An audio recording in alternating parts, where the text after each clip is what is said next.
You're going to see a number of things in this short videotape that's coming up. A lot of the focus is on season extension.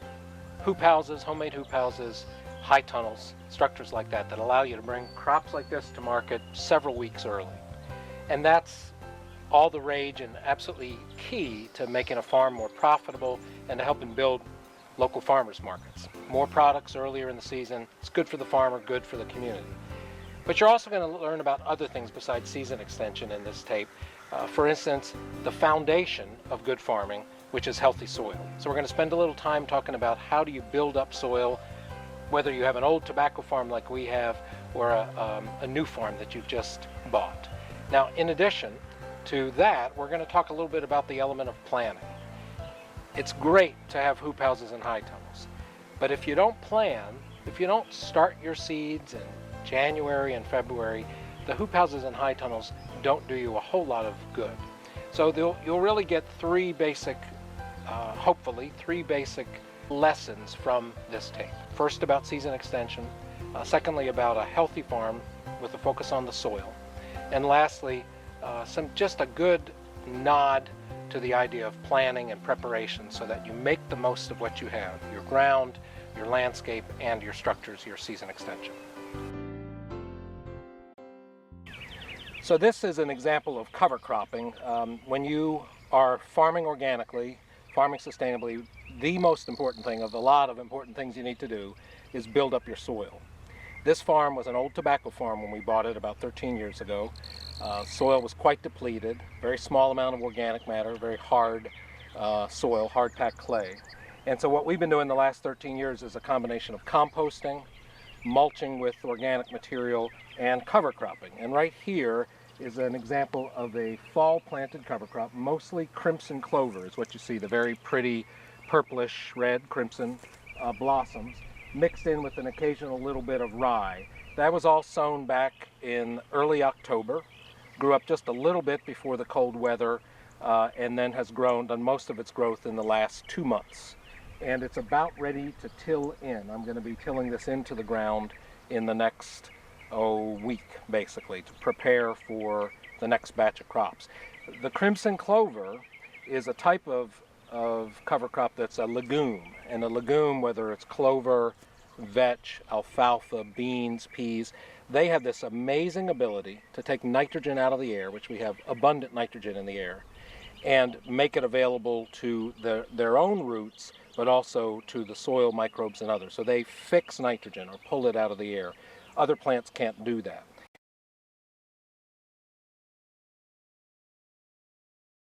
So this is a drip irrigation system. We use drip irrigation on practically everything we grow. It's called drip irrigation because the water literally drips from tiny slits in the tape every 12 inches. Right here you can see water dripping down onto the mulch there. Generally speaking, the drip tape goes actually underneath of the mulch, is where it's supposed to be. And so that way, as the water flows through the tape, it goes directly onto the soil and right to the root zone of the plant. So you don't waste the water as you would with the sprinkler system, because with sprinkler, much of the water misses your target. A lot of it that lands on the plant or the soil is evaporated before it has a chance to be taken up by the plant roots. In a drip system, much less water is used to deliver the same amount to the plants. In a raised bed, if we had two rows per bed, we would have a single line of drip tape right down the middle of the 2 rows. You'll see that in the broccoli and cauliflower.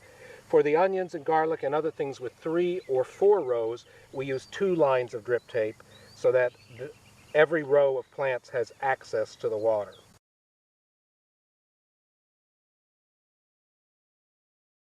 We plant the garlic, like everything basically on the farm, in a raised bed system. Once the beds are made, in the case of garlic, onions, and other cool weather crops, lettuce, broccoli, we do not use plastic mulch. We use plastic mulch for warm weather crops. So once the beds are made, we add our compost and other nutrients to it. You can see a little compost on the surface here. And then we plant them. And in the raised bed system, you can plant 3 and even 4 rows in one space. That's only a little wider than a traditional row. The traditional way of planting would have been to have 1 row of garlic, move over about 4 feet, have another row of garlic, move over another 4 or 5 feet, another row of garlic. Same with onions, same with lettuce. Well, in this system, we're getting 3 rows of garlic in a space only slightly bigger than the one. And actually the garlic prefers it because the raised bed is essentially concentrated topsoil. So the plants grow better even though there's more of them. Weed control is also simpler in raised beds because the plants tend to shade out some of the weeds themselves. You have actually less weeding in a raised bed than you have with a traditional row system. So it's again, has a lot of advantages. The soft, concentrated topsoil for the plants and their roots, the fact that you can get 2 to 3 times as much in the same area, and that they grow better nevertheless, and that you reduce the amount of space that you're having to cultivate, mulch, or hand pull weeds. So all the way around, raised bed system's a great thing.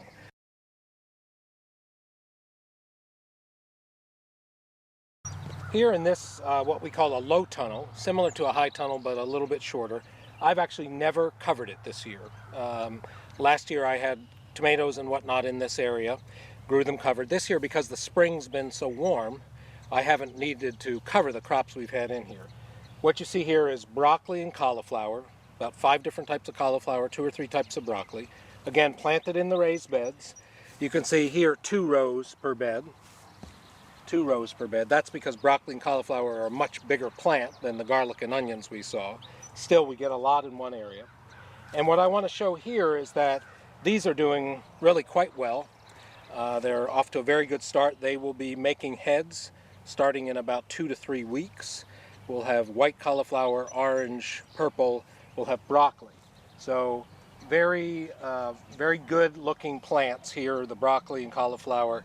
However, I want to compare these plants with the ones we put into the hoop house at about the same time and show you the difference that a little extra heat from the hoop house made. Here we have the same planting system, raised beds, 2 rows per bed, the same mix of varieties of several types of cauliflower and a couple types of broccoli. The only difference between these and those is that these were planted in a hoop house, and they were planted about 4 days earlier. But you have a difference in planting of 4 days. You have a difference in growth of more like 2.5 to 3 weeks. So broccoli and cauliflower, they're not heat-loving plants, but in the very early spring, these were planted about March 5th. It's now April 20th. In the early spring, even cool season plants like broccoli, lettuce, cauliflower, they love a little extra heat. So this is our heirloom tomato tunnel this year. Last year we had things not in the tomato family because we rotate crops to try to minimize disease pressure and insects. This year we have about 350 tomato plants inside this one tunnel. We have another couple of structures that will have tomatoes in them. The plants, as you can see, are doing quite well. We just recently suckered them, which means removing the little growths that come at the node of every branch. That way we get a couple of strong stems with nice big tomatoes instead of dozens and dozens of stems making it into a bush. I've had these tunnels for a number of years. I've built new ones every so often. I never liked the end walls. A lot of people struggle with the end walls. That's the part at each end that you have to be able to open to allow air in and close to be able to keep the cold out on a cold night. The end walls that came with these tunnels were zippers. The zippers broke. They flapped around like crazy in the wind. I just didn't like them. So last year we came up with a new design. We worked with the folks at FarmTech to piece together the materials and come up with our own design. And my farm manager, Laura, and I built these end walls for each of our tunnels. You can see it's quite sturdy. It has a 4x4 post at either end, and then a 4x4 that goes across the top. It's a 20-foot wide span. That allows me to get my tractor in and out, whether I'm tilling or shaping the beds. And then the end wall itself is made out of this heavy, opaque plastic material. We're not worried about light coming through. That's a pretty good insulator. And that is held onto a roll bar between the wooden post and this 1 1/4 inch piece of steel. To roll it up and down, we just use the crank mechanism. And it goes all the way to the ground. We can pull the flap out and on a cold night really cover it up. We also have little strings here that we can use to go around there to hold it in place. Again, it kind of makes it a tighter seal, keeps it from the wind on a heavy windy night from blowing apart. And then when it comes time to open it, in order to be able to let the air in on a warm day, again, a very simple matter of cranking it.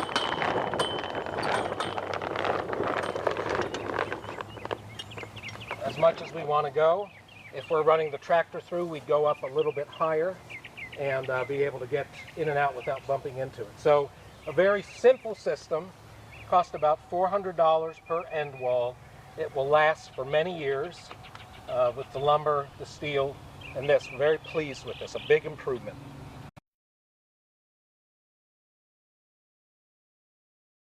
So high tunnels are wonderful. We have a number of them on the farm. They produce tremendous results, but they're expensive. They'll run $6,000 to $8,000 depending on the type you get for a 100-foot long by 30-foot wide. Definitely worth the investment. However, for a lot of folks that's too much money or an awful lot of money to put out. So years ago I came up with this design, a simple homemade hoop house, I call it, made out of basically fiberglass ground posts, PVC hoops, 1 1/4 inch PVC, and then a combination of plastic and what's called floating row cover for frost protection. Earlier in the video you may have seen the images of the broccoli and cauliflower plants that were so large. Those are in one of these hoop houses. So this is a completed hoop house over here, 100 foot by about 14 foot, so it's roughly half the square footage of the high tunnels. Not a snow-worthy structure. You don't want to try to carry these through the winter, but for early season extension, they're fantastic. What we're going to do right now is show you how we construct these simple hoop houses. Very, very easy. Takes just a few hours with a couple of people working. Really quite a affordable structure in every sense of the word. Luke has already put up 1 row of the ground posts. I'm going to show you what I mean by the ground posts. We use these 1-inch fiberglass pieces that we get locally. They're an ideal structure or an ideal piece because they fit snugly within the hoop, as you'll see. They last about 5 years before the sun starts to degrade them. You can pull them out pretty easily and move them to a new place from year to year. So we use them, and what Luke has done is we have, this structure's a little shorter. It's not quite 100 foot, it's 72 foot. He's drawn a string from one end to the other so that we can make a nice straight line. And then he's driven every post in on an 8-foot interval, so they're evenly spaced. 8 foot's about right. You don't need to go any closer than that. And they line up pretty nicely. What Luke and I are going to do now is move the string to the other side after we drive that corner post in and go ahead and put the other side up. The way we square the structure, we really don't use any complex geometry or anything like that. You can do that with angles, but we simply find where we want it to go, the length we want, and the width we want, and then we put our 4 corners in. So we have 72 feet of length coming down this way, and not quite 14 feet of width. We've got 13 feet 10 inches is what we've opted for here. And I'm just going to drive this in with a rubber mallet. You want to check for straightness.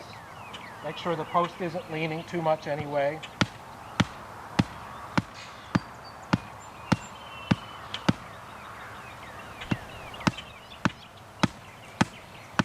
And then you just have at it.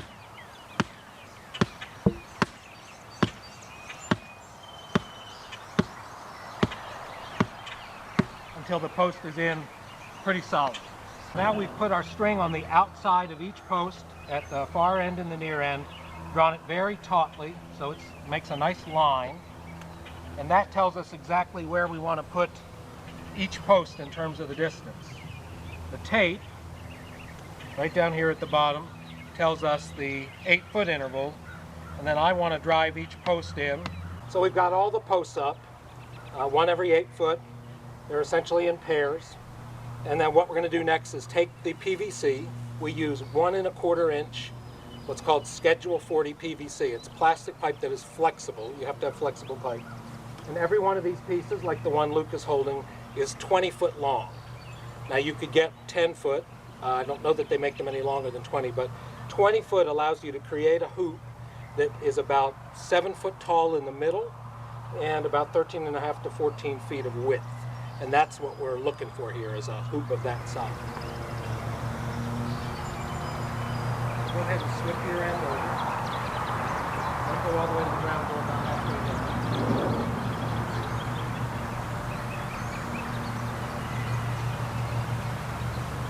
That's good. So he's got one end over. I just bend it, bring it to this one, pull it in, and we keep it about that height above the ground. That allows us to have a little more interior height, that 7 foot that we wanted. If we went all the way to the ground, let's do that, Luke. Then you'd have a very low structure. These, by the way, were used on a hoop house last year, so you can see they retained some of their bend, but you don't need that. Normally they're just straight at the beginning and they bend as you make them. That's good. By the way, we had already made these raised beds. For this type of structure, it's much better if you have your beds ready, because once the hoop house is in place, it's a good bit harder. Yeah, pull that up with the hoop. It's a good bit harder to work inside with the tractor.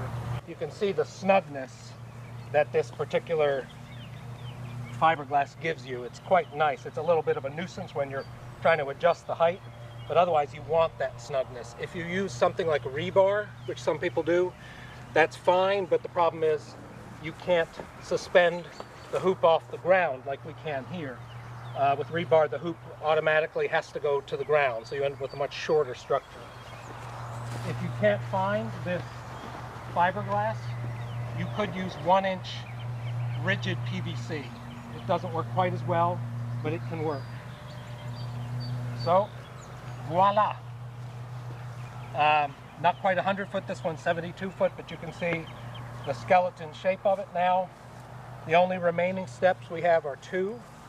We're going to put a 1x4 board along each side, right at about hip height, and then we'll put plastic from one end to the other, leaving the base open, and then we'll come back with the row cover material, the agribon or remay, and we'll cover the entire structure with that until it gets warm enough to take that off. We'll leave the plastic on because the tomatoes prefer that. We're going to be doing tomatoes in here, keeping the rain off of them, controlling the moisture, but the row cover will just be on for about 4 weeks until we're past all danger of frost. We use a tech screw, handy little screw that you can use for metal, anything else. It's a self-tapping. You don't need to pre-drill a hole. A little driver, cordless drill, and then we go ahead and put it in here to lock the post into the same spot as just like that, the ground post. Now, it's kind of simple way of getting plastic over a structure when the structure is a little too tall or too broad for you to just walk it across. This works especially, it's especially important in the big high tunnels, more so than these small hoop houses, but it helps with the hoop houses as well. Essentially, you create a handle in the plastic by tying it to a tennis ball. You double the plastic over a couple of times so that when you pull it doesn't tear it. And then you tie it to a good-sized rock, and then you use the rock as your leverage to get it over the structure.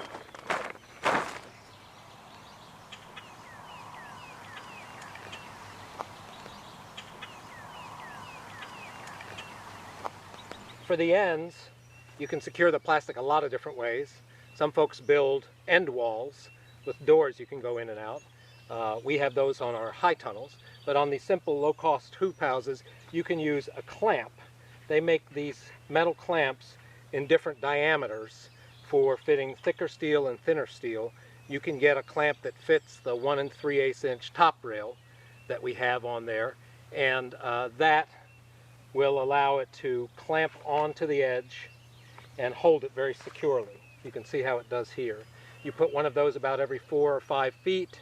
You can put a tech screw through them for some extra strength, but they're very snug and they hold quite well.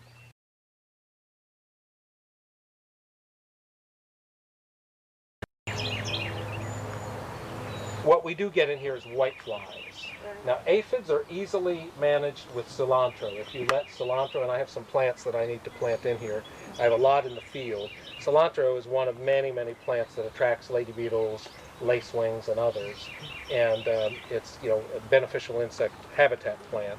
And a good lady beetle population will wipe out an emerging aphid bloom very quickly. And that's what I've done for them. They don't do that for white flies. So for white flies, if I get a problem, I usually spray with neem oil and safer insecticidal soap, and those two together seem to control white flies fairly well. Basically, in these tunnels, you get much less disease. You don't get the early blight that's such a problem in the field all around West Virginia, Virginia, Kentucky. You virtually eliminate it. You can get another fungal disease in here called tomato leaf mold, which is similar to early blight in terms of how it progresses. But I've had it a couple times, but we still get a yield for maybe 12 to 14 weeks instead of 16 to 18. But in the field, we might get 4 or 5 weeks, and then the blight has wiped them out. We'll make $8,000 to $10,000 out of a tunnel of tomatoes. We'll make 5 to 7 with the cucurb. Well, last year we were literally 6 weeks earlier than anybody else, but that was unusual because last year, you probably had it too, we had kind of a warm period towards the end of April, and then the first 3 weeks of May were like early March. It was cold and wet. It was 40s and upper 30s at night. It was 50s during the day. It was ridiculous. So people who had put their tomatoes in the field, they didn't kill them, but they would just sat there for 3 weeks. Whereas we had our tomatoes in these tunnels. We had 2 tunnels of them in one hoop house, and they were growing like it was nobody's business. So that gave us an unusually big jump. So we were picking for 6 weeks. Then the next week, we had 1,000 pounds on the truck Saturday morning.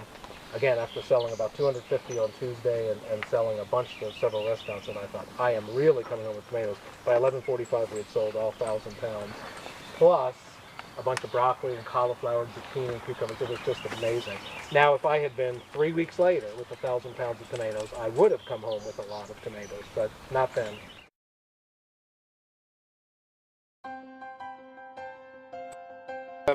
Big advantages of tunnels, of course, is that you get an early season jump. You see it in these high tunnels, you'll see it in the hoop houses. And this is a great illustration. These tomato plants we planted in the ground as 10-week-old plants around the end of March, 1st of April. And here we are, the 29th, 28th of June, and you see lots of ripe fruit already climbing up the vine. In fact, we've been picking out of here for about 5 weeks. We've really been picking in earnest for the last couple of weeks. We'll take between 300 and 400 pounds of tomatoes to tomorrow morning's market, and I am absolutely certain that we'll have no trouble selling them. We'll probably be sold out within a couple of hours. So the first and probably biggest advantage of going to the time and trouble and expense of building a hoop house or a high tunnel is the earliness of the crop, the better price that you get with that earliness, the fact that your market is all but assured. But it isn't just that. You also can see really nice size, nicely shaped fruit. That's because these tunnels and hoop houses give you a little more of a controlled environment. You have less, not no, but less disease pressure. You tend to have better quality fruit, fewer culls, fewer that you have to pull out. So you just get a lot of good things coming with these tunnels. And lastly, they last. The final advantage, they last longer. Mostly in a year like this year, where it's wet and cool for so much of the time, folks whose tomatoes are out in the field, they'll be succumbing to disease before long, organic or not. In the tunnel, because we kind of keep the weather at bay, we will likely have a tomato crop that goes a lot longer. Started earlier, will last longer than field planted tomatoes. So it was only about 4 weeks ago that we were struggling to get the plastic over this little hoop house structure. And we managed to do it after a couple of false starts. These tomato plants, cherry tomatoes, were already in here at the time we covered them, but they were just about knee height. You can see now, 4.5 weeks later, they're well over my head. They're going over 6 foot now, and we've already begun picking cherry tomatoes.